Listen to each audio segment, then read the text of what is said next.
This podcast was recorded on the 9th of October 2023, so any references to things that have already happened haven't happened yet. I hope that's clear.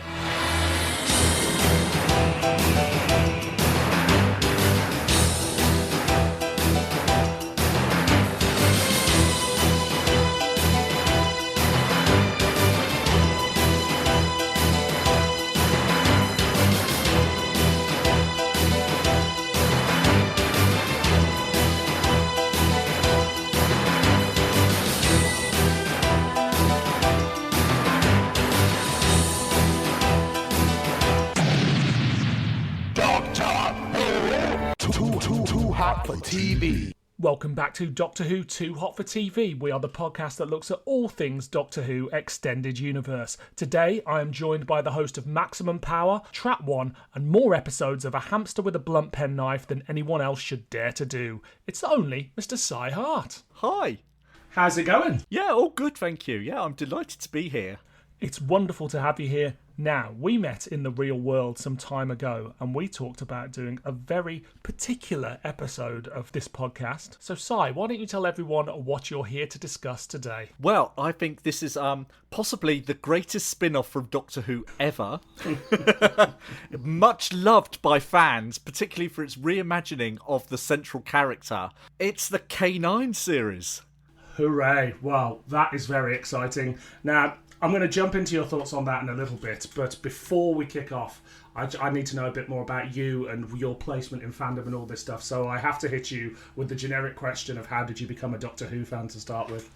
Well, it was my mum's fault. Okay. When I was 4 years old, my mum decided that me and her needed half an hour of time together away from my sister. My sister's 18 months younger than me, and she was a bit of a handful, and so we didn't get much quiet time to do things together. So she decided that we could sit down and watch this show called Doctor Who, which she'd loved as a child herself. And so we did. We started with Destiny of the Daleks, and I think she was a bit overawed by how quickly I fell in love with the show. And basically, from sort of being a 4-year-old child, I absolutely drank the show in, needed to know everything about it, was asking questions about it all the time, and I never looked back.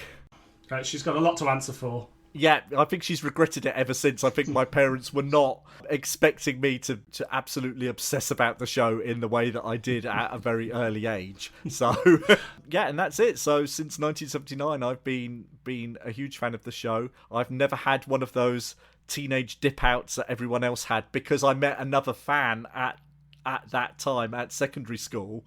And we just encouraged each other to become even more geeky. Amazing work. I mean, that is to not have the dip out is quite something. Some people have them. Mine was only about a year, but some people have them for half a decade, a whole decade. It's wild. Yeah, I don't understand that at all. So, what about your relationship with the broader Doctor Who universe outside the TV show, be it annuals or comics or books? Like, when did you suddenly discover there was more to the show than just the television show? Well, again, my cousin Adrian, who is 9 years older than me, is a big Doctor Who fan as well. And so he gave me a little push by showing me that there were books about Doctor Who. And he laid them out on his floor and said, you could borrow one of these and get your mum to read it to you. Which I did, and then for the next few years, my mum read me Target books, a chapter a night, until I could read them myself. So, right sort of from almost the get-go, really, I was into all of that, and we would go to the library and choose books. The first Doctor Who book that I was bought was, it was two. It was two second-hand annuals from the School Fate in 1980, so I got the 79 and the 80 annual, and that was it. I was there, so I was looking at all those weird and wonderful pictures right from the start, and the annuals were a big thing for me, and collecting them and the Target books were my gateway into Doctor Who collecting. Did you actually read the annuals? Because I used to get annuals, but I just looked at, as you say, the weird and wonderful pictures, and I remember finding the stories almost a bit impenetrable. Oh, the stories are weird and wonderful, but yeah, as a kid, once I could read, I was a voracious reader, and I would read whatever was in front of me. So I read them all, and this is one of the things that I've done on the Trap One podcast, is where they've done the audio releases of the annuals over the last few years. I've been on a regular team who've been reviewing those, and the bonkers, weird world of Doctor Who fiction at that time when anything went. Yeah, it's a weird world. We've only covered 2 annual stories on this, but I have an idea for the next series where I want to try and cover one story from every annual that was released and just see, sort of contrast and compare that because they are insane. There's a Hartnell one that we did, and the first Doctor gets kidnapped by a bunch of very tall men who make him take all his clothes off. Yes, there are very strange things like that. The story I always remember is from the 1980 annual. The first story in that annual is called Ex-Rani and the Ugly Mutants, where these beautiful women turn the beautiful Mary Tam into a mutant and take away all her beauty. Brilliant. I mean, this is the tie-in merchandise that I'm here for. You know, the weirder the better. Who wants another exciting adventure with the Daleks when you can have that? Well, exactly. And this is a time when anything went, which was really good. When you could just put Doctor Who on the cover, and it didn't matter what was inside. And I think that's kind of liberating. And I think that's always kind of shaped my love of the wider world of Doctor Who. That the more bonkers it is, the better. Absolutely. I'm sort of, when I think of those World Distributors annuals, I'm imagining sort of the artist working late into the night, chain smoking and drinking whiskey in like some really brown 70s room somewhere, going, oh, that sort of looks like Nicholas Courtney, that'll do next. That sort of looks like Mary Tam, that'll do next. And just rattling them all off. Like, to me, in my mind, even the pages of those annuals smell of old smoke. They don't. I think I probably just had one that had come from like a smoker's household and stunk a bit of cigarette. It does kind of seem fitting, really. So I think there is a lot of that in there. So definitely. Absolutely. So look, we're going to do a K9 today. We're going to do a commentary on the first 2 episodes of the K9 series. And so I won't talk to you too much about K9 beforehand because we're going to cover it all in the commentary, I'm sure. So if anybody's listening at home right now, you should start to line up your DVDs of Series 1, the first 2 episodes, because I'm sure every Doctor Who fan owns the episodes. And they should. But before we go in, I just want to contextualise when this series was released. And actually, it's got one date on TARDIS Wiki and one on Wikipedia that's completely different. So there's nobody even knows when it came out, and it was only a decade and a bit ago. But K9 was broadcast on the Australian network Disney XD. So this is the Doctor Who Disneyverse. And apparently it came out on the 4th of April 2010 and was later debuted in the UK in December 2010, which seems right. But then Wikipedia claims that it debuted in the UK first in 2009, but I just think that's wrong. I always remember Australia being the first place to get it. Yeah, because didn't they get it the same day the 11th hour was broadcast? Exactly. So it was really, what a time to be alive. Which brings us nicely onto, so the episodes are called Regeneration and Liberation, and at the time Matt Smith's first run of episodes had just kicked off on BBC One. DWM did one of their famous April Fool's jokes. This time they pretended they'd discovered some test footage for the regeneration between Hartnell and Troughton and claimed they'd shot it outside. But it obviously was just a mock-up and didn't exist. But great fun for everybody. I believed it. I'm an idiot. I read it, and then I read it back and went, oh, it's April. That's an April Fool's joke. They don't do things like that anymore. No, well, sometimes there's a bit of a lack of humour. I think because everyone takes so much at face value all the time that it's just too dangerous to do something like that now. Do you remember the one they did, the Phoenix one, where they said they found... yeah. I was fooled by that for years. I had no... because they never printed anything to say, no, this didn't actually happen. It was just an article in DWM, and I was quite a gullible 8-year-old or whatever at the time. So I thought, well, this is amazing. Why did we not know this? And then they did one a couple of years later about recolorizing the 10th planet, and they'd got some enough footage from episode 4 had been found so that they could have a complete version, and I had some really dodgy coloured in photos from the story and things like that. So brilliant. But of course, the colorization now sounds like it's something that's going to be coming true. So eventually, absolutely. Yeah, so there we go. And years later, they took some old Hartnell footage and put it into the name of the Doctor. So all these things have a habit of coming true some way, somehow. Mm-hmm. So I'll be looking forward to that regeneration test footage showing up in the next decade or so. And we'll all be like, it did happen. So other releases at the time, we had the comic strip running in DWM was the 10th Doctor and Magenta Price, or the long-forgotten Magenta Price in the Crimson Hand. Out on DVD, we had the Space Museum and the Chase. Logopolis was released as a talking book by BBC Audio. Then from Big Finish we had The Hollows of Time, The Sixth Doctor and Perry Missing Story, Bernie Summerfield and the Criminal Code, The Suffering, which was a companion chronicle featuring the First Doctor, Stephen and Vicky, and then we had the Seventh Doctor and Klein stories, 1,000 Tiny Wings and Survival of the Fittest. So quite an interesting run of merch there. Any of those stick out to you as exciting bits of Doctor Who? I'm a huge fan of season 18, and I'm a huge fan of the Target Book audio range, so Christopher H. Bidmead reading Logopolis was something pretty special, and he read it magnificently, unexpectedly. It's a really lovely thing. Do you know, I didn't even clock that it was him that was reading it. That's blown my mind. Oh, there we go. Yeah, he did that and Frontios. He read those two because he was an actor to begin with before he was a scriptwriter and a scientific reviewer and stuff. So yeah, so he did a really great job on those. This was around the time of the Bidmead Renaissance, wasn't it? Where he also, people reevaluated season 18 a little bit, but also he sort of showed up and did a new Big Finish and had some lost stories and things like that. And it was like, oh, Bidmead's back. Yes.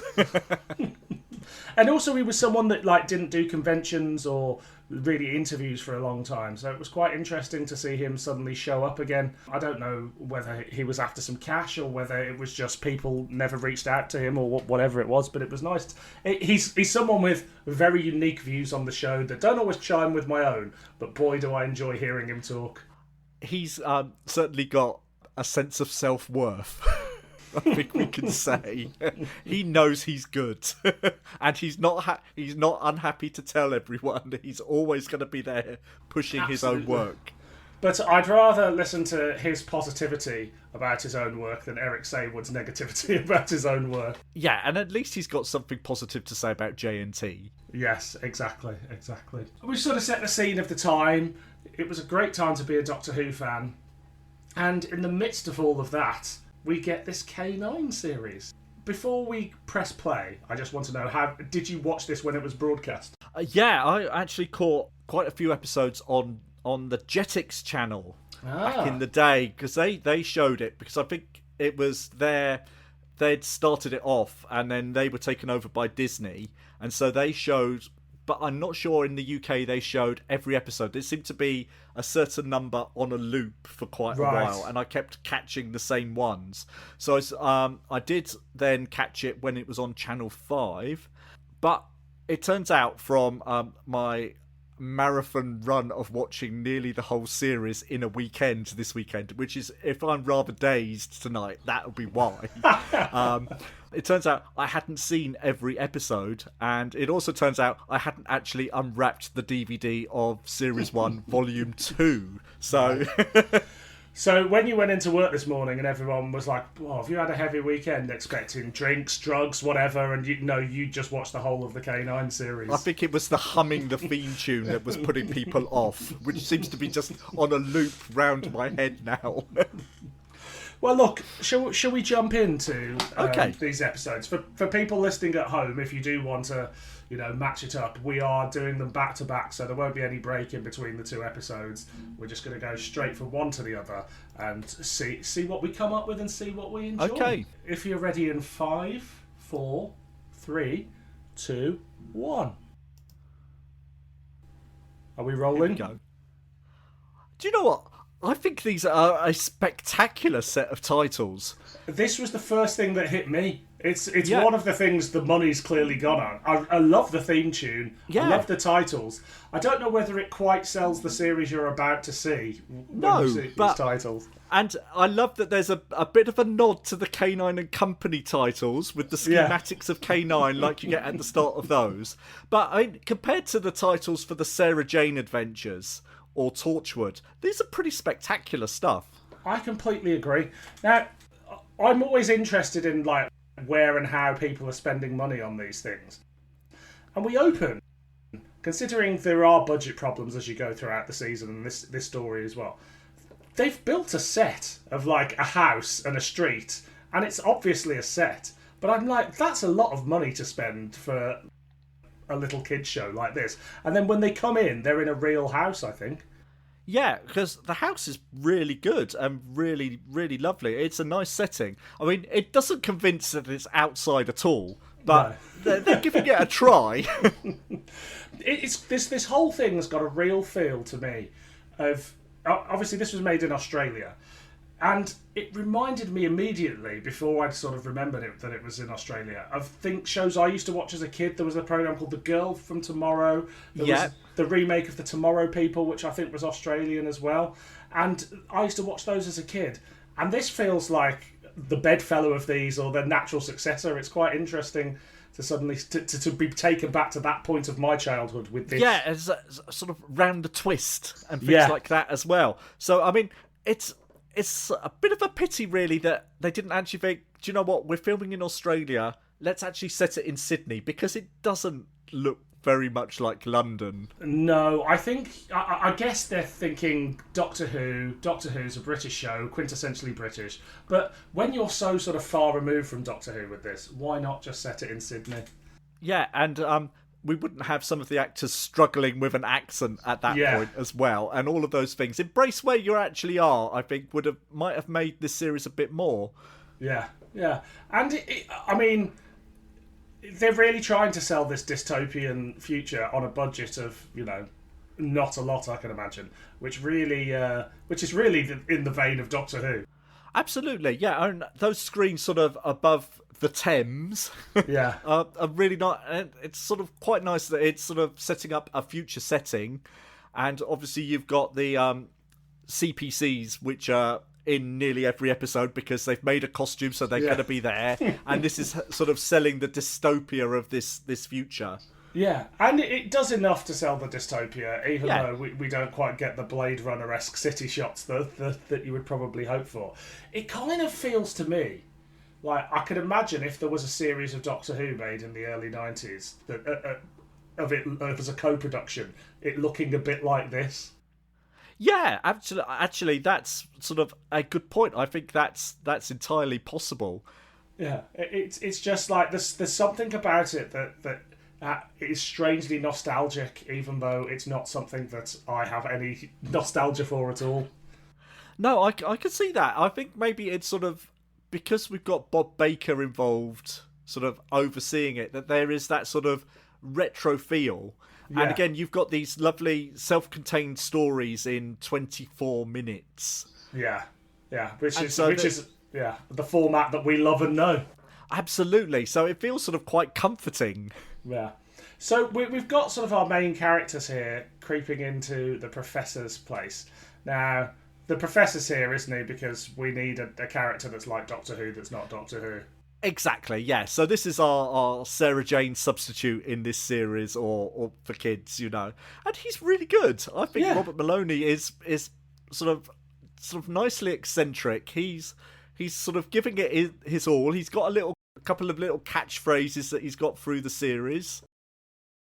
He's got a motive, he wants his wife and child disappeared into time or something like that, and he wants them back, isn't it? Yeah, and he's got his agoraphobia as well, so he can't leave the house. And so that's sort of touched on through the series, which is sort of quite a nice thing. And then he eventually does go out sort of towards the end of the series. Yeah. He's a bit of a budget Anthony Stewart head, I think. Very much so. Yeah, there's definitely a Giles from Buffy kind of vibe here, I think. Absolutely. But it's fun. And I can imagine being 7 or 8 years old watching this and thinking it was the most exciting thing in the world. Yeah, I'd have loved it as a kid. I mean, it is. I could be really cynical about it, and there are places where I will be cynical. But I do think fundamentally it's a fun kids show that I think obviously not enough kids watched it, but the ones that did, I imagine, have got fond memories. Yeah, I hope there's a little fan base for this show. Me too. Out there somewhere, there's got to be. There's so please shout if you've heard this. Let us know who you are. There's a Reddit or a TikTok somewhere of people who love that. Now, these monsters, the Jixen, are they called? Yes. Yeah. Now, you can see that what's happened here is they've looked at the costumes and gone, these don't work. So they do this weird thing where they shoot them, I don't know whether it's like at a different frame rate or something like that. So they're sort of glitching in and out of time. And I think that's such a neat little trick just to make them slightly more threatening. Yeah, definitely. I think that worked really well. I'd forgotten about that, and I thought that was sort of quite nice. It sort of reminded me of some of the effects in Farscape and things like that, with the Scarrans and stuff. So where they're not quite there all the time. Yeah. And look who's here! The original K9 for one scene only. Well, again, and this turns out it's because Bob Baker owns the rights to K9, but the BBC owned the rights to the design of K9 because he was a BBC design. Yeah. And so there was heavy negotiation about whether they could use the original design. And eventually a deal was sort of struck where they could have a few minutes. Yeah, which makes sense, and it's nice to see him. I have to say, in this older version, John Leeson doesn't sound like K9, but he does later on. It's weird, isn't it? Yeah, so you'd think it would be the other way round. Yeah, but it sounds like they've got a John Leeson impersonator to do it for the first episode. Mm-hmm. But I guess ultimately he's been asked to do a slightly different K9 voice, and it's easier for him to do that one for this bit than to do it for the whole series. Exactly, yeah, especially when he knows K9 inside out. Yeah. And I love seeing this spin, the way K9 spins around like he does in School Reunion. Yeah. And it's such a, even though we're looking at a relatively low budget show, it's still miles ahead of anything you saw in classic Doctor Who. He's moving fast, spinning around, shooting things. Well, it's amazing. They actually went to the effort of building a whole new K9 just for that one scene. So, because they said the original one was so battered and old and not like the Mark 1 K9 that they're sort of following on from, that they had to build their own. So they've gone to a lot of effort, really. Yeah. Now, I don't know whether, like me, you remember this series being touted for a long time beforehand. Oh, a long time. Wasn't there sort of original footage on the K9 Unleashed video from Real Time back in the day? Yes, there was. So that was a documentary put together by Paul Tams and Bob Baker. It was their thing, and then Real Time just distributed it. But it had this digital footage of like a CGI K9. I remember seeing that at a convention in like the late 90s and stuff, and just being like, because when you're so starved of Doctor Who, the idea that there might be a K9 series and it was in CGI, and CGI was relatively new then, so just the fact that it was a computer-generated image of K9 was the most exciting thing you could possibly see. But it took them a long time to get it off the ground. And there were talks of there was always, in Doctor Who magazine, as much as there might be a story about a Doctor Who movie, there was always talk of this series and it's going to have a 7-figure budget and it's going to be this, it's going to be that. And I do wonder whether they tried to get it off the ground for so long, and in the end, they found a home for it. It's a Jetix/Disney XD, and it was at a much cheaper price point than they'd initially wanted after they'd been through multiple networks. I wouldn't be at all surprised. I mean, obviously they're riding off the back of Doctor Who coming back and being popular, and K9, and obviously K9 returning to the show gave them that extra boost that they weren't expecting. Absolutely. I mean, do you think a K9 spin-off for kids could have worked in the late 90s and early noughties? Do you know what?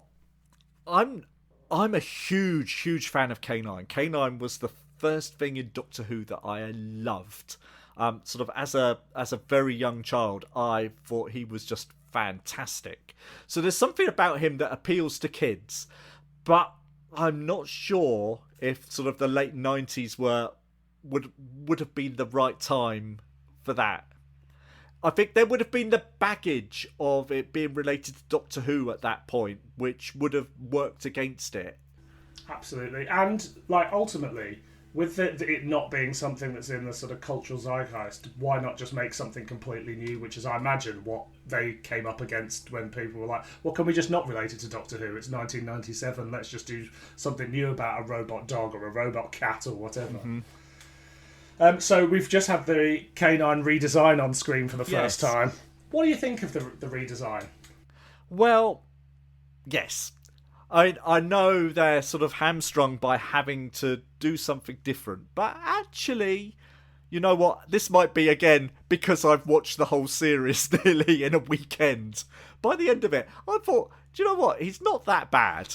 No. I think people don't like change, ultimately. Yeah. And the K9 original design may be iconic, but I'm not sure it's something that stands up as part of television these days. I know Heresy maybe, but even when they brought it back in School Reunion, the design was poked fun at a little bit. So it's not something I think that is as perhaps beloved by the general public as it is by the likes of you and me. Yeah. I mean, there's enough to suggest the original design of K9, I think, sort of in the shape, to sort of work. I miss his eye stick and I miss his ears. I'm just demonstrating that to Dylan here because that will work lovely on audio. You know, I think the ears are a bit too cute, and again, sort of in the Essential Book of K9, which came out just after the series to celebrate K9's 30th birthday, I think, in 2017, they said they felt that was possibly a step too far, but they were working with Disney, and they're working with lots of different people to formulate a design. Yeah. And so when you've got lots of people, there are always going to be things where they say, oh yeah, have some cute ears, because dogs have lovely cute ears. So, you know, and you go along with it because you're getting the money. Yeah, exactly. What do you think of K9 flying? Yeah, that's all right. I think actually that works quite well, and the special effects are not actually too bad. No. And it also gives, like, it solves that problem of the K9 constantly not being able to get a two-shot without someone kneeling down or putting him on top of something. Obviously, they don't quite have the money to do it, so a lot of the time he's floating, but his back end is very much floating out of the shot. You know, there's just somebody holding him there. I think there's someone with a pole holding him up and wobbling him a bit so it looks like he's hovering. Yeah. But, you know, it works for me.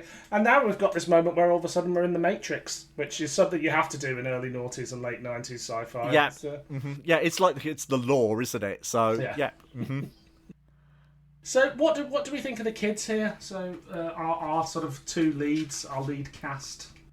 So we've got Georgie here, who I think is possibly the weakest link in the cast. Yeah. But she's okay. She's not as bad as Kelsey in the first episode of the Sarah Jane Adventures, for instance. She's all right.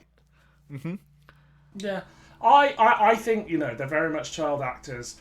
I think they've lumbered with a lot of probably, like, also, who are the child actors in Australia that can do British accents? Oh, there aren't many of them. So these are the choices we've got. I do wonder, like you say about that little fan base, I've never seen these guys ever been asked to do conventions or anything like that. No, I think the guy who plays Starkey is actually pretty damn good overall, and he holds a lot of the series together. He gets a lot to do sort of throughout, and he's really likable, and he's grown up into actually a really gorgeous man. Oh, really? I was looking him up over the weekend. Is he still acting? I think he is still acting, and he's an actor and singer, I think. Well, so certainly the two male juvenile leads have done pretty well, sort of in Australia, and have done quite a lot, and have had ongoing careers. I think it's interesting when you look at the people involved in this, especially behind the scenes. They're all people who have got a lot of television credits. They're not things that we would have heard of because they're largely Australian-based programming, and we don't get loads of that over here. But then they will only get certain amounts of stuff that are made over here. Like, I'm sure in Australia, they're not going, oh, they did an episode of Doctors. They're like, what the fuck's Doctors, you know? So it's... that, you know, that it's quite an interesting bunch of people behind the scenes. The oddest thing about this episode is that it's got 2 directors credited. Oh, right. I hadn't noticed that. So I wonder whether they picked things up later. Maybe things weren't working. Yeah, so we've got David Caesar, who's an Australian television and film director and writer. He's got loads of credits of shows I've never heard of. And then there's also Mark DeFriest, who Wikipedia says, known as the Houdini of Florida, is an American man who's known for his repeated escapes from prison, having successfully done it for 7 times. So I think that's a mistake. Although on IMDb, again, he's got lots of kids' TV shows in Australia. So I don't think it's the same Mark, but you never know. And then we've also got 2 writers credited, which are Shane Armstrong and S.P. Krause, I want to say. Yeah, and they wrote quite a lot of this series sort of between them. And again, loads of credits, especially within kids' TV. If I had perhaps one sort of note or question about this, is when I look them up, a lot of the people behind this show are quite old, and they've obviously worked in the industry for a long time. And I'm wondering whether it needed a writer that was a bit younger. I'm not talking a kid, but just like a couple of creatives that are a bit younger who were going to make the kid characters a bit more believable kids, and, you know, bring a bit more just like a young person's point of view to it. Yeah, that might have helped, because Bob Baker, brilliant as he is, was in his 60s at least at this point. You know, and you haven't got that sensibility that's necessarily going to hit with the kids. Maybe that's one of the reasons why it didn't quite take off. Does he co-writes one of the episodes, does he? He co-writes one, and he writes an episode on his own, which turns out to be one of the best episodes of the whole show, right towards the end of the run. So probably not that many people saw it. It's an episode called Angel of the North. Right. Okay, I must confess I haven't seen that, but I do want to make my way through the series slowly but surely. Now, we've just missed a fantastic scene of K9 flying over actual London. Yes. Which is obviously a photograph, but if I'm 8 years old, I'm buying it. Like, it does the job it needs to do. Exactly, yeah. It's just about, okay, it's not on screen for long enough to be completely obvious. Yeah. There's also, obviously we can't hear this now because we are watching with the sound down, but there's some terrible dubbing going on here as well.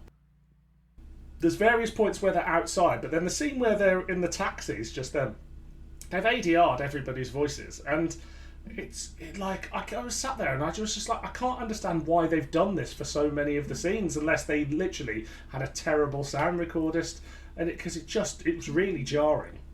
Yeah, it's funny, isn't it? You sort of notice it, and maybe it's because they couldn't get the boom into the car or get it sort of mic'd up properly. But again, it's one of those things that they've got to have a black taxi because it's London. It's London, you know, and so there's no actual reason why. Yeah. I love the iconography of London that people play with in the black. Every time I've been in a black cab in the last 5 years, they've been like little minibuses and things like that. But on screen, they're still that classic design, and same with the London red buses, you know. Oh yeah, absolutely. And when there is an episode with a London red bus, it's a very old Route Master, which, considering this is set in 2060, that would be. I mean, that's probably 100 years old or whatever at that point, you know. It's retro though, isn't it? There's that one in Dalek's Invasion of Earth. There's that the van that they drive sort of says like something or other 1969 on the side of it, and it's like the one that Barbara drives, and you're like, so at this point that van's 100 years old. Why are you taking that van? Yeah. So we've got our sort of mysterious conspiracy going on here as well, haven't we? Of like the people from the ministry or whatever you want to call them. Which the department. The department, that's it. Which every sci-fi show needs, I think. Yeah, and it just adds that sort of little extra layer on top, because they've got to have a villain, and you're not entirely sure who's on the right side of everything sort of all the way through, which is quite interesting. And there's a lot around Georgie's mum here about how much she knows, how much she's involved, and that flows all the way through the series. Okay, interesting. And do more things get resolved or brought up? Or I think so. Yeah, sort of quite a lot. Sort of once you've got Mr. Drake as their big villain for a little while, and then he's replaced by Mr. Thorne, who are the sort of antagonists. You sort of get sort of through the series. There's sort of little hints about how this world has come around, right? Which is So there are little arcs all the way through. But kids love, like, I'm thinking about when I was a kid and just the sort of things I liked and the world building within shows, and it was all this stuff, and it may be sort of sci-fi for kids, but it's not. I don't think there's ever a sort of this'll do attitude in these two episodes. Everyone's trying really hard, not always successfully, but I don't believe that at any point people are going, oh, it's fine, it's only for kids. No. I think actually they're telling quite neat sci-fi stories in a very short running time and introducing kids to some big ideas sort of all the way through, and big ideas about what a dystopia is and what could be, how these things could come around. So you're introducing quite big concepts, and they're not talking down much of the time. Because, I mean, one of the things that you see bandied about online a lot is people go, oh, it's a cynical cash grab or something like that, or they're just trying to cash in. And I think to a certain extent they are trying to cash in on Doctor Who because it's popular. But again, it does feel like everybody's giving it their all. Yeah, I think so. I don't think, like you said, I don't think that it's cynical, because kids can see through things that are cynical. Yeah. Sort of very easily. And I think Bob Baker and Paul Mark Tams were very on board with this idea and very, very enthusiastic about it and wanted this to happen. I'm so glad that Bob Baker got to make... I know he'd been trying for years and there was many other things he wanted to do, but I'm so glad he got to make this series before he passed, because I know we all laugh about K9 Timequake and not showing up and what have you, but it's great that after all that time he did manage to get... And it's, 26 episodes, something like that in total? Yeah. So it's a long series. Yeah, so, I mean, I'm just glad he got to make it, and as I said, I'm sure there's a little fan base out there for it, and the Hooniverse is richer for it existing, I think. And I've actually grown quite attached, like yourself, to the K9 design, and I actually think it looks pretty cool. It feels... the only way I can describe it is it does feel very Disney. Yes, exactly. So, and I think that's absolutely fine. I think he's much cuter, but but he's still K9. He is. He's also, I think he is... He's still got the personality, which is a weird thing to say for a robot dog, but he's got that personality, and he's funnier, I think, in this series than he is in a lot of classic Doctor Who. Yeah, I think they've actually remembered to give him a personality. Yeah, because there's a danger sometimes in books and Countless Big Finishes and things like that where it just becomes another voice. But here they're like, look, this guy's the star of the show. Yeah, and I'm really glad John Leeson came back. Me too. As well. I think it wouldn't have worked for me without John Leeson voicing K9. That's the sort of thing that I can imagine there was a bit of an argument about with various different companies of like, well, who's John Leeson? We don't care about John Leeson. We could get this amazing voice somewhere to do it, or we've got our in-house voice guy who just does it all. But no, to get him to do it. Do you know if he went to Australia, or do you think did he? No, he was recorded in the UK. Right. He did it all as sort of remotely, but he did it with Bob Baker.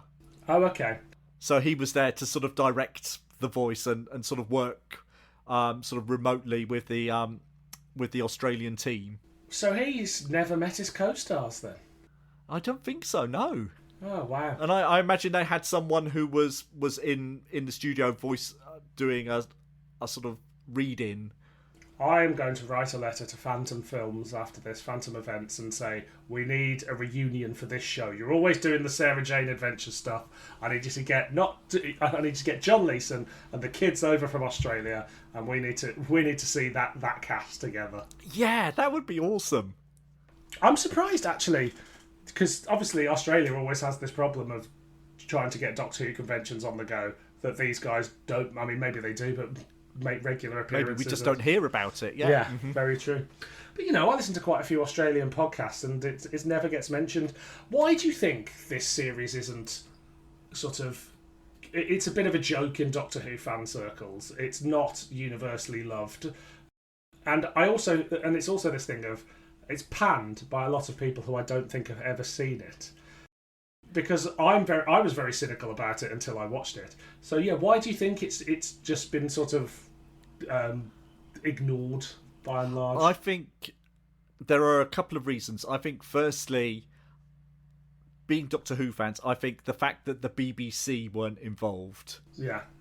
And it's not an official spin-off because it's not made by the BBC. Yeah. I think that worked against it sort of straight away because Doctor Who fans are very set about what's canon, what's not canon. Yeah. And I think even sort of 2010, if the BBC aren't making it, it's not proper Doctor Who. It doesn't count. I suppose when we've come from an era like Doctor Who fans remembering a time where there was unlicensed spin-offs and it's all we could get, or not unlicensed, but licensed direct from creators and things like that. That those sort of things just take they go a further rung down the pecking order of what we consider canon. It's the TV show, then it's Big Finish if you believe Big Finish, then it's the books, and then all that other stuff just sort of exists to one side. Yeah, exactly.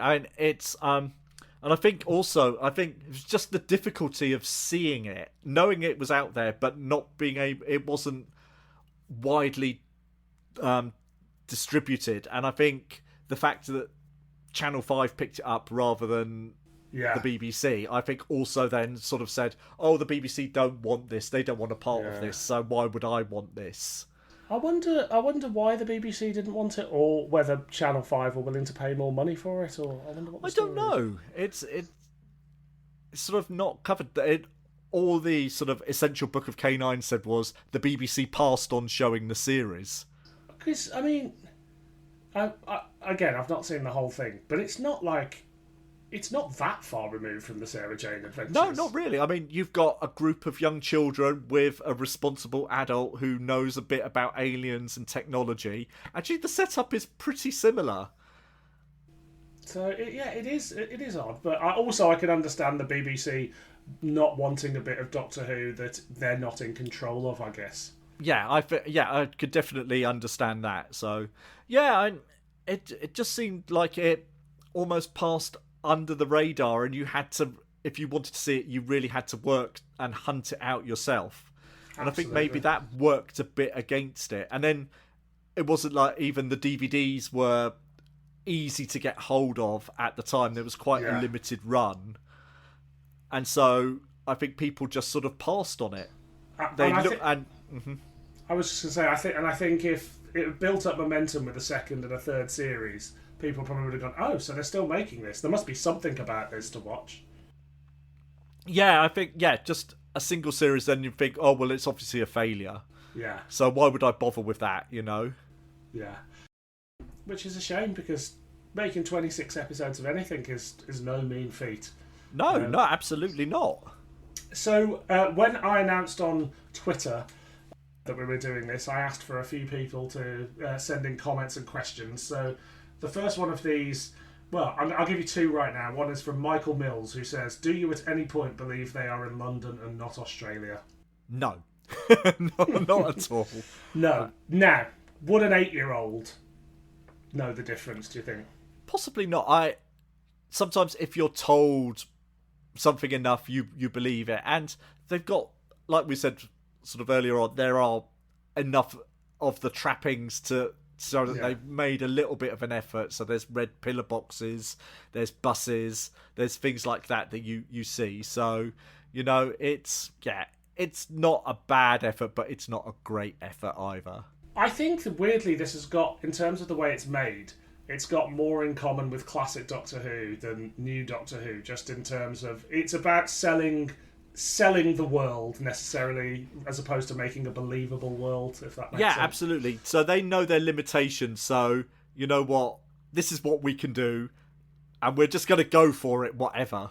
Exactly. Pete Lambert, lovely Pete Lambert, says... Hello, Pete. There is only one question. Why? There's someone who's never seen it. Exactly. Let's get Pete Lambert on an episode and force him to watch one. Yeah, sorry, Pete. We can't. I can only hit you back with why not. Yeah, exactly. And hopefully we're doing enough to convince you that it's worth a shot. Exactly. Now these floating, we're getting these floaty ball things. I think are quite a cool idea. And we've got sort of deserted streets and stuff here. And okay, they're doing deserted streets by an overflowing bin, but it's like. Again, it's still just selling the idea to you that all is not well in this world. Exactly. Look, and they've got a photo and some aerial shots of the Tower of London that they've augmented. Yeah. And Doctor Who, only a few years later, would be having a big base in the Tower of London, So. Exactly. So this is... And I buy this here, K9s flying over London, getting shot down. Like I do. Like, it works well. It's not done in a too dissimilar way as the Sarah Jane Adventures would do it. It's just because we know that it's set to actually being shot in Australia. Yeah, exactly. I mean, it's no different really to filming London in Cardiff. Yeah. I mean, that doesn't sell London any better really than this overall. It's just we've got more of the things that will make it look like London available easily and quickly and cheaply.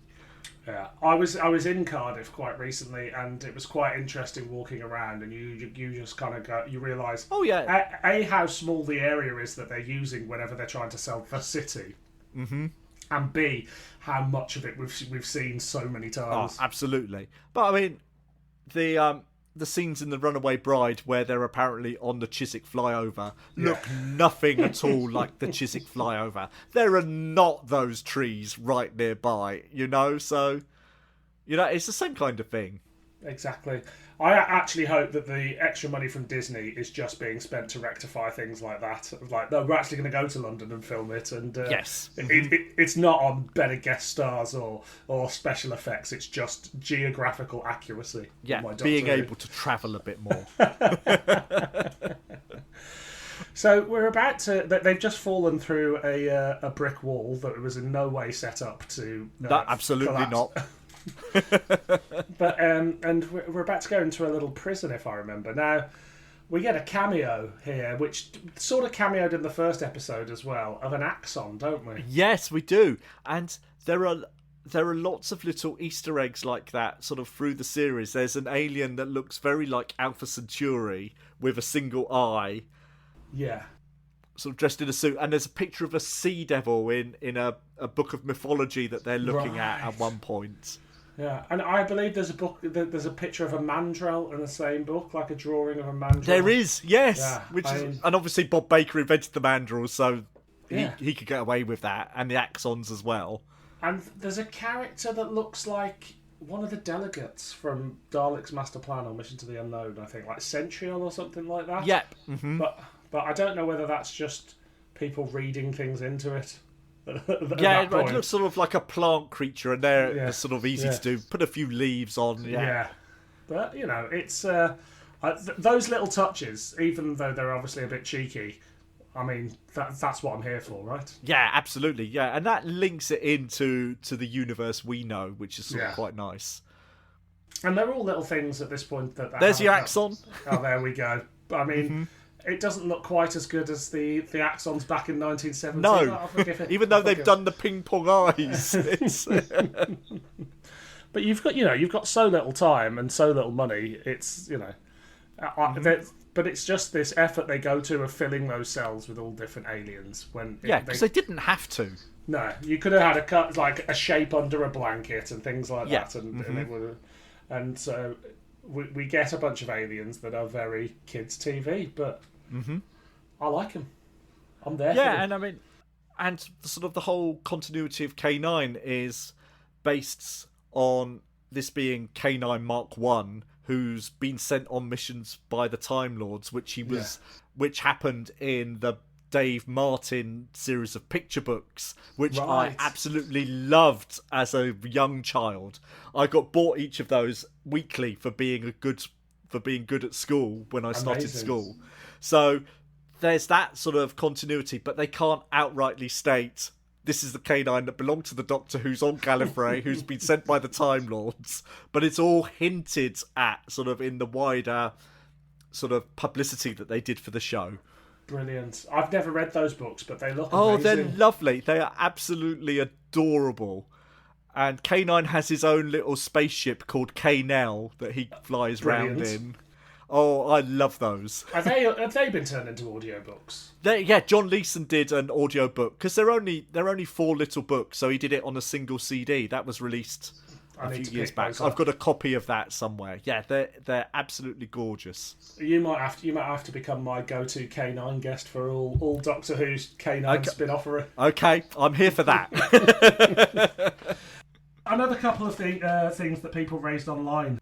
Gareth Preston says, it's got an odd vibe of this futuristic dystopia that's never properly explained. Why didn't they just set it in Sydney rather than pretending it's London, which we sort of discussed earlier? Yeah. Mm-hmm. And he also says it does get better towards the end when the new villain is introduced. Best episode, The Winter Angel, co-written by Bob Baker. Yeah, absolutely agree. So having seen that one for the first time last night, I was amazed at how good that episode was. I was tempted to ask you about it, but actually I think I want to sit down and watch that. Yeah, I'm not going to say anything. John Isle says, I only watched 4 or 5 episodes, but the only good thing was that John Leeson returned to voice K9 and that they used the original design briefly. Somehow this then fits into K9 Doctor Who continuity, or is it an alternative timeline? We've sort of discussed it. Yeah. Mm-hmm. In our minds, it's a sequel to some Doctor Who books, right? Exactly. Yeah. So that's fine. I mean, that absolutely fits with the idea of your podcast brilliantly, doesn't it? So it's a spin-off from a spin-off. I mean, how many of those do you get? Exactly. But the thing is, I would buy... to me, this can sit perfectly in the Doctor Who canon without it I don't know whether there's anything major that happens in later episodes, but I buy there's this dystopian version of London for 10 years or whatever, and that the Doctor didn't visit or visited but didn't know K9 was there, or maybe did, and it doesn't jar with anything I know about the Doctor Who canon. No, not at all. There's nothing that sort of stands out as a huge, whopping great problem. Bob Baker knows enough about Doctor Who, and Paul Mark Tams is obviously a fan, so they know enough about the show to make sure it doesn't contradict anything sort of huge. And it doesn't tread on any toes. The problem I always had with Torchwood is that every finale of their seasons, or like the 2 event seasons they did, felt like events that the Doctor would definitely show up for.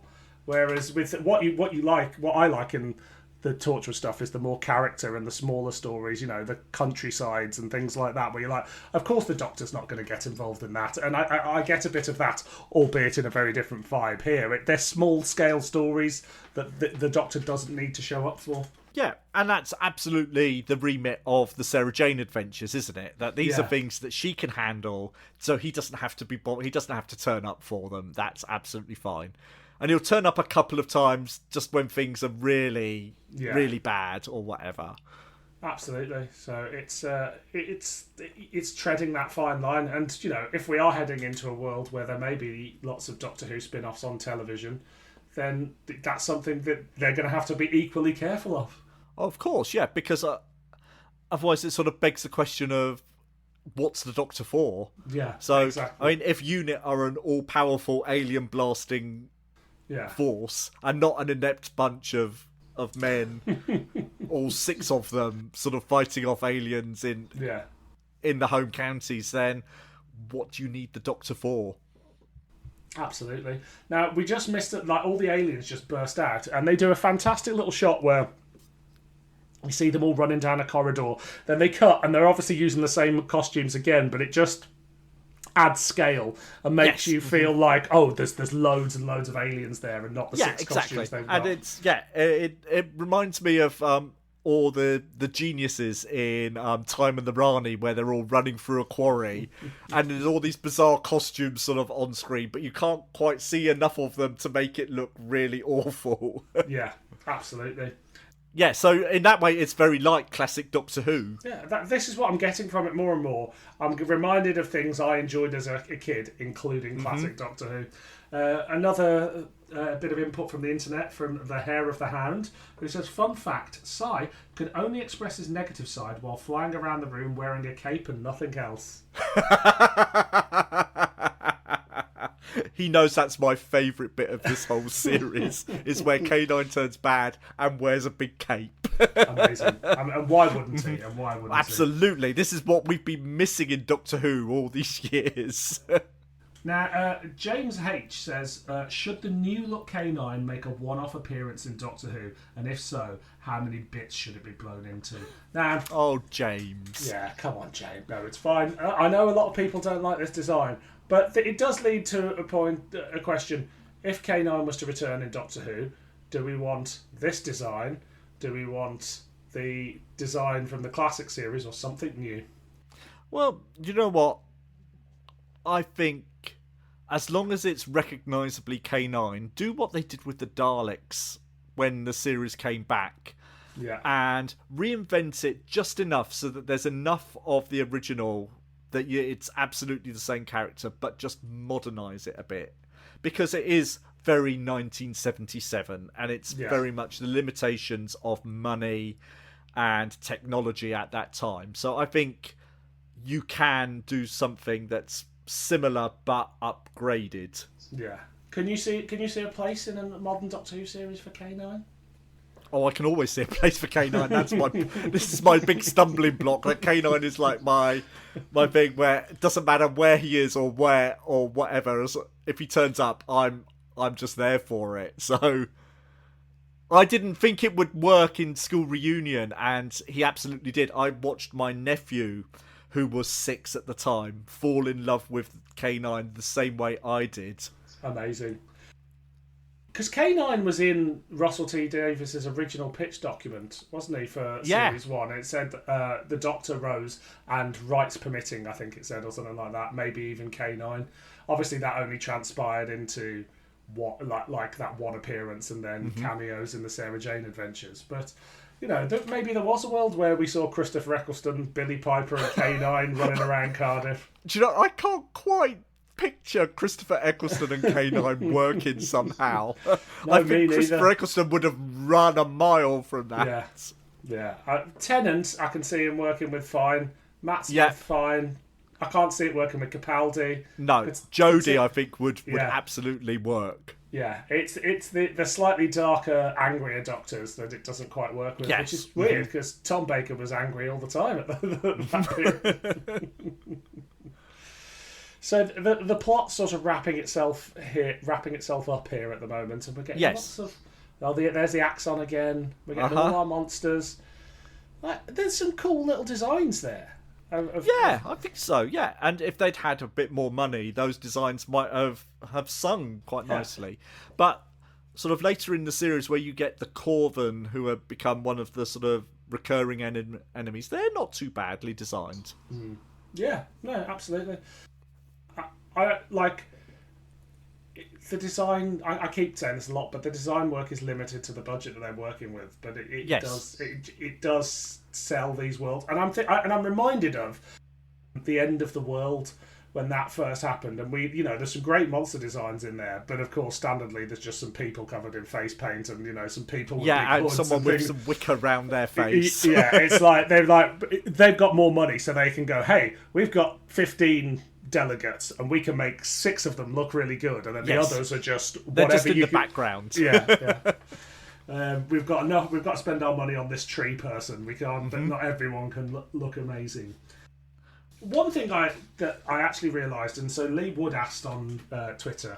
He said, "Is there anywhere to stream these online?" They were on Channel 5 player for a while, and it's one of those things that a 10-year-old me wouldn't have been able to believe there's a K9 spin-off series you won't watch, which I absolutely agree with that last bit. But as Martin Havel pointed out, all these are on YouTube. I don't know whether they're legally or not. No. So if you want to watch them, they are all online.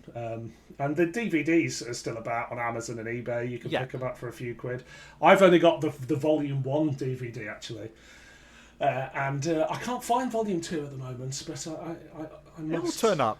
It'll turn up. But like now I've got one on my shelf. I can't have one and then watch the others on YouTube. I need to have them both on my shelf together. Yeah, I must have bought them both together at the time they were released. So, which is odd because I never bought Torchwood, but I did buy this. Do you know I've just bought Miracle Day, which we're going to cover on the Strangers in Space podcast at some point, which I haven't seen since original transmission. Okay. I never got to the end of it. I mean, I don't remember it being very good, but I'm also waiting to be pleasantly surprised that now the weight is off of that first big Doctor Who American co-production. Where's this going to lead? Just imagine. Yeah. Well, apparently they were going to do more, but then obviously Russell's husband got ill, and he was just like, "I'm off," which is fair enough, So we were denied any more Torchwood from. With John Barrowman and Mackay Pfeiffer, the strangest team up of all time. So this first adventure is nearly up, but it sets things up for the series quite nicely, and K9 sticking around to be mates with everyone. That's exactly what you want. Exactly. I think sort of looking at K9, the mistake they made was putting that bone on the front of him. If they'd given him the tartan collar like he had in the original series, then maybe that might have sold it better. Because, of course, the tartan collar isn't silly at all. Well, of course not, no. It's just how K9 It is. Somebody pointed out on Twitter the other day of the original K9 design that it's got legs. And I've never noticed this before. I never noticed it. I've been I was amazed when years. I saw that. Yeah, sort of the first time I sort of realised, oh my god, yes. Yeah, and it makes perfect sense. Like 33 years or something of being a Doctor Who fan, of probably seeing a picture of K9 in my life every week without a shadow of a doubt on Twitter or in a magazine or something. Never picked it. And the design here sort of plays on that again a bit more, doesn't it? So you can see more obvious legs than the original prop. Yeah, but so as an opening for a new series, how do you think that rates again? Yeah, you know what? I think that sets it up quite nicely. You sort of get a good idea of what the premise is going to be, what sort of adventures they're going to have. You've seen the department, who's going to be their enemies. The professor's sort of set up as someone clever who knows his stuff. I think there's enough there to sort of hook your audience if you've found your audience in the first place. Yeah, absolutely. Now, one of the last things that got tagged on Twitter was that Anthony Berriman says you should have given Cooper, his son, a shout. He watched the whole thing back when he was 6 or 7 and loved it. And his kid, who is no longer 6 or 7, responded, yes, it's been a few years, and I forgot most of it, but it sounds like a rewatch is on the cards. And to me, that's it. That's a kid who grew up watching that whole series and will revisit it from time to time because he's a Doctor Who fan. And I think brilliant. Like that, he's your target audience, and you got him. Yeah, and I would have been exactly the same position if they'd made the K9 and Company series in the early 80s. I would have been exactly that age. I was 6 when K9 and Company went out, and I loved it to pieces because it was K9 and it was wonderful. And it is wonderful as an adult for lots and lots of other different reasons, Absolutely. I think. I made my partner Daisy sit through K9 and Company last Christmas. How was that? She was sort of half watching it, but she didn't hate it.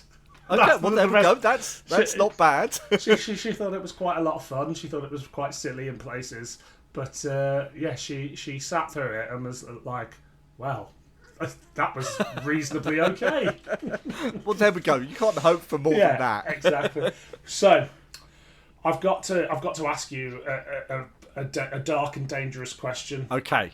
You can have the 26 episodes of this series, or you can have the one pilot episode of K9 and Company, and one of them has got to be expunged from the archives, from the canon. Oh my God. There can only be one.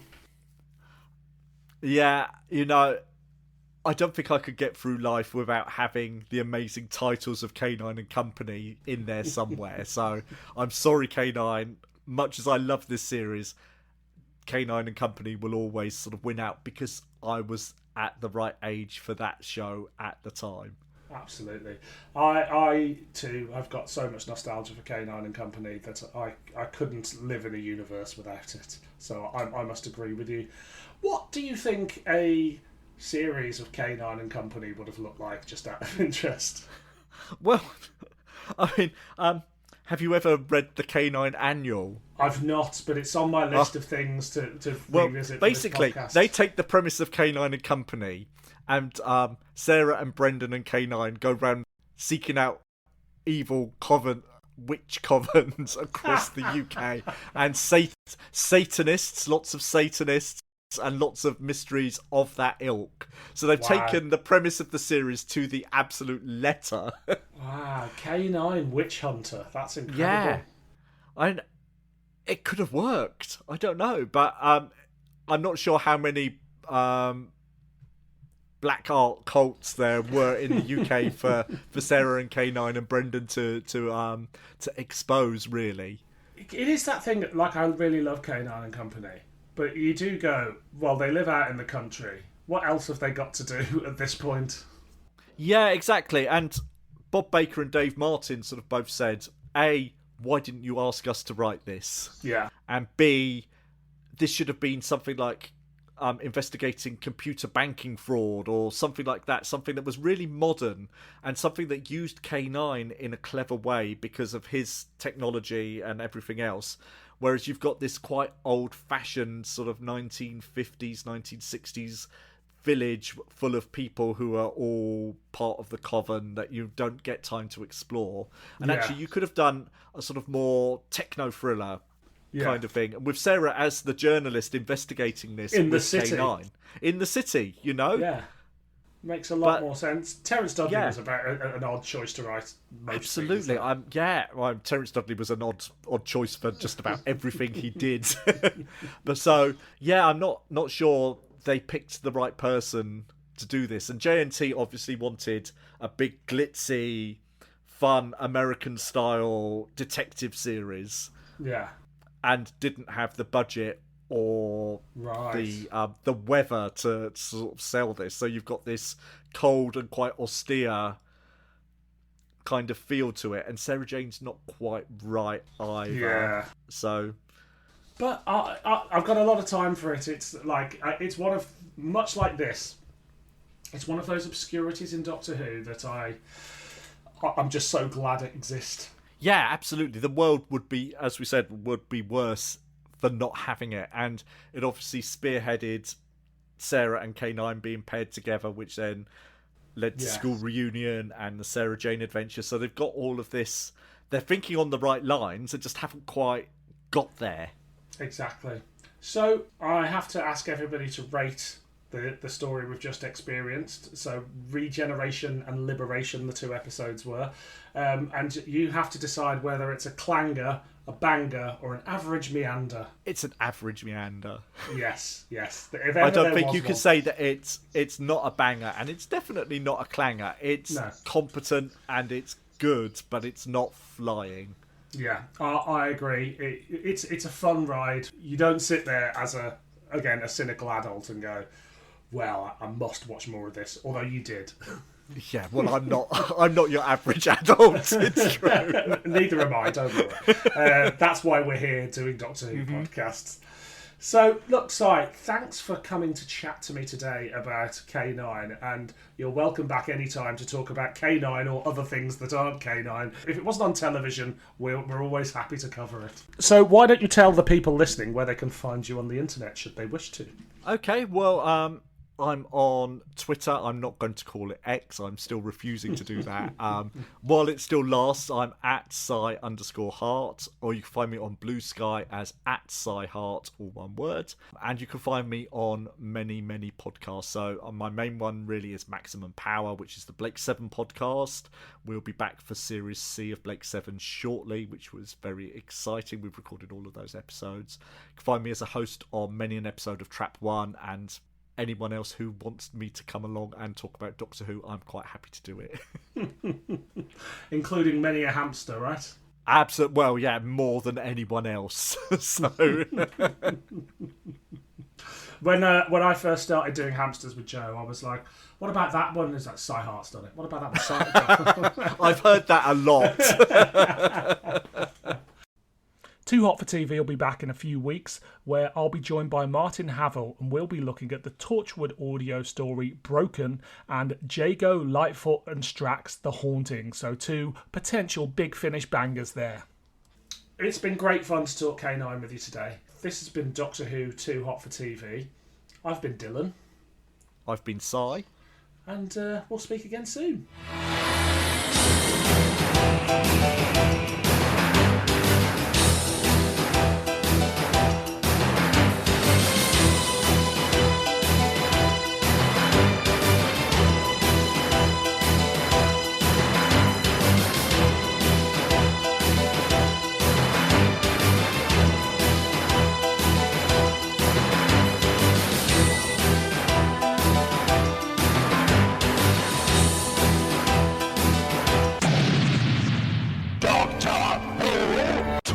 Too hot for TV.